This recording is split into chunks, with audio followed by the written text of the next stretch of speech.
আমি মারা ছাড়া থাকতে পারি না, মা মারা ছাড়া থাকতে পারে না। আমার মারা আমি নিয়ে যাব। ৭১ টেলিভিশনে সংবাদ প্রচারের পর হারানো মাকে ফিরে পেয়েছেন বরিশাল মেহেদীগঞ্জ উপজেলা সদরের মিন্টু গাজী। পেশায় রিকশা চালক মিন্টু গাজীর মানসিক বিকারগ্রস্ত বৃদ্ধা মা ফাতেমা বিবি ৩.৫ মাস আগে বাড়ি থেকে নিখোঁজ হন। বরিশাল নগরের তালতলির আদর্শ নিবাস বৃদ্ধাশ্রম থেকে আজ মাকে নিয়ে যাওয়ার সময় হৃদয় বিদারক পরিবেশের সৃষ্টি হয়। বিধান সরকারের প্রতিবেদন।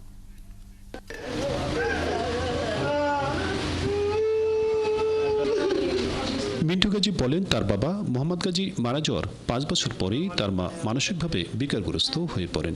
সেই থেকে মা তার কাছেই থাকতেন। তবে গেল ৩ মাস ধরে মা ঘর থেকে বের হলে অনেক খোঁজাখুঁজি করেছেন। অবশেষে ৭১ টেলিভিশনে সংবাদ দেখে রাজধানী থেকে তার ছেলে বৃদ্ধাশ্রমের ঠিকানা জোগাড় করে। আমি মার সন্তান পাইছি আপনার ৭১ টেলিভিশনে। আমার ছেলে দেখছে, ঢাকা থেকে দেখে আমার ছেলে আমার দ্বারা ফোন দিছে যে বরিশাল অমুক জায়গায় আছে, আপনার যান। পরে ঠিক আছে, দেখলাম যে অমুক জায়গায় আমার মারা আমি পাইছি। মিন্টু গাজী আরও বলেন, মা আমাকে কত যত্ন করে বড় করেছেন, আর মাও তাকে ছাড়া থাকতে পারতেন না। আমি মারা ছাড়া থাকতে পারি না, মা মারা ছাড়া থাকতে পারে না। আমার মারা আমি নিয়ে যাব।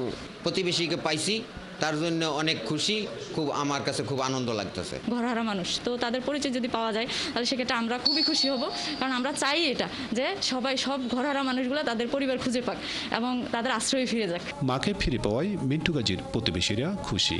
আর আদর্শ নিবাস বৃদ্ধাশ্রমের প্রধান সমন্বয়ক তাজুল ইসলাম বলেন, এ যাবৎ তাদের ৪ বছরের কার্যক্রমে ৬ জনকে তাদের পরিবারের কাছে হস্তান্তর করতে পেরেছেন।